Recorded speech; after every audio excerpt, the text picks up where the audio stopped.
आज यूपी दिवस मनाया जा रहा है, क्या उपलब्धियां रही सरकार की और नोएडा के लिए उत्तर प्रदेश के यशस्वी मुख्यमंत्री योगी आदित्यनाथ जी के नेतृत्व में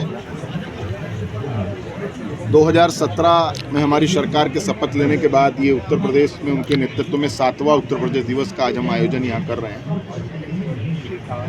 उत्तर प्रदेश ने विगत 7 वर्षों में आप सबने देखा होगा कि 2017 से पहले का उत्तर प्रदेश और 2017 के बाद का उत्तर प्रदेश। आज सबसे ज़्यादा एक्सप्रेसवेज की बात करता हूं तो उत्तर प्रदेश में है, सबसे ज़्यादा रनिंग एयरपोर्ट्स की बात करता हूं तो उत्तर प्रदेश के अंदर हैं। और जब हम उत्तर प्रदेश को बढ़ते हुए देखते हैं तो 25 करोड़ आबादी के सपनों के उत्तर प्रदेश को देखते हैं। मैं अपने प्रभार जनपद में हूँ।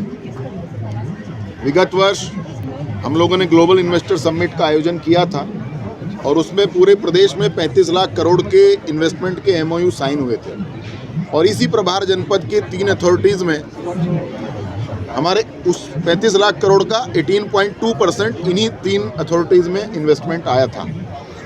उनमें से बहुत से MOUs को हम लोगों ने धरातल पर उतार लिया है और बहुत जल्द एक बड़ी ग्राउंड ब्रेकिंग सेरेमनी हम लोग करने जा रहे हैं। कल देश के प्रधानमंत्री माननीय नरेंद्र मोदी जी का बगल के जनपद बुलंदशहर में आगमन है।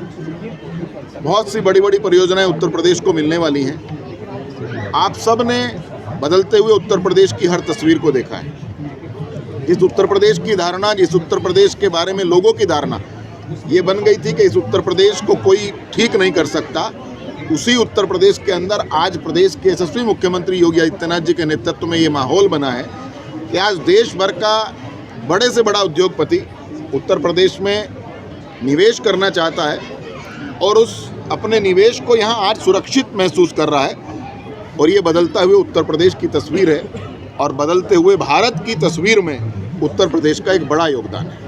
मंत्री जी, अभी 2 दिन पहले ही प्राण प्रतिष्ठा हुई, लेकिन आज स्वामी प्रसाद मौर्य ने ये बयान दिया है कि क्या मूर्ति में प्राण प्रतिष्ठा करने से मूर्ति सजीव नहीं होती।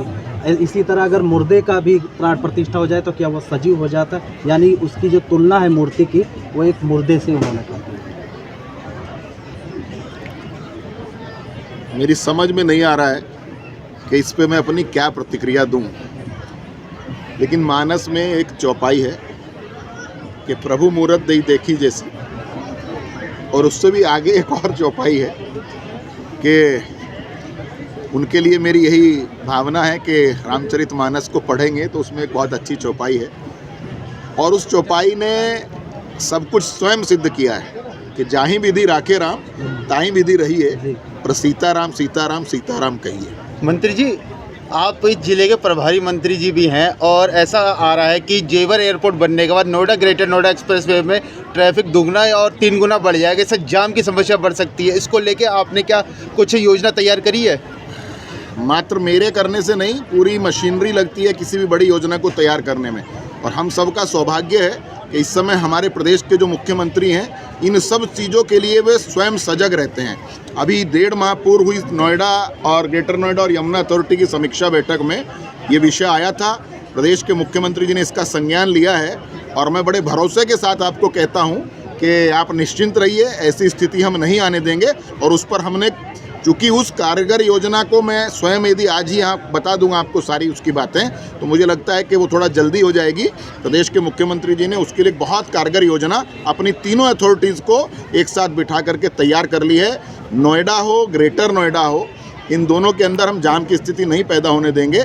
जेवर एक ऐसा एयरपोर्ट है जिस पर पूरे देश के लोगों की निगाहें हैं और एक बड़ा माइलस्टोन है नोएडा के लिए। और उस पे जो यात्रीगण आएंगे या जो भी लोग वहाँ आएंगे, हम उनके सामने किसी भी ऐसी परिस्थिति का सामना नहीं आने देंगे। पश्चिमी यूपी से पहली मोदी जी की रैली हो रही है, कल आ रहे हैं यहीं पे, किस प्रकार से पार्टी तैयार है? भारतीय जनता पार्टी का प्रत्येक कार्यकर्ता, मात्र पश्चिमी उत्तर प्रदेश का नहीं, पूरे देश का प्रत्येक कार्यकर्ता इस समय अपने राष्ट्रनायक, विश्व के सबसे लोकप्रिय नेता, भारत के यशस्वी प्रधानमंत्री नरेंद्र मोदी जी को तीसरी बार देश के प्रधानमंत्री के पद पर बैठाने का संकल्प ले चुका है। और परसों अयोध्यापुरी में प्रधानमंत्री जी के सबसे बड़े संकल्प को उन्होंने सिद्धि तक पहुंचाने का काम किया है। मुझ जैसे करोड़ों कार्यकर्ता प्रधानमंत्री जी को पुनः तीसरी बार प्रधानमंत्री बनाने के अपने संकल्पों को सिद्धि तक पहुंचाने में हम लोग जी जान से जुट गए।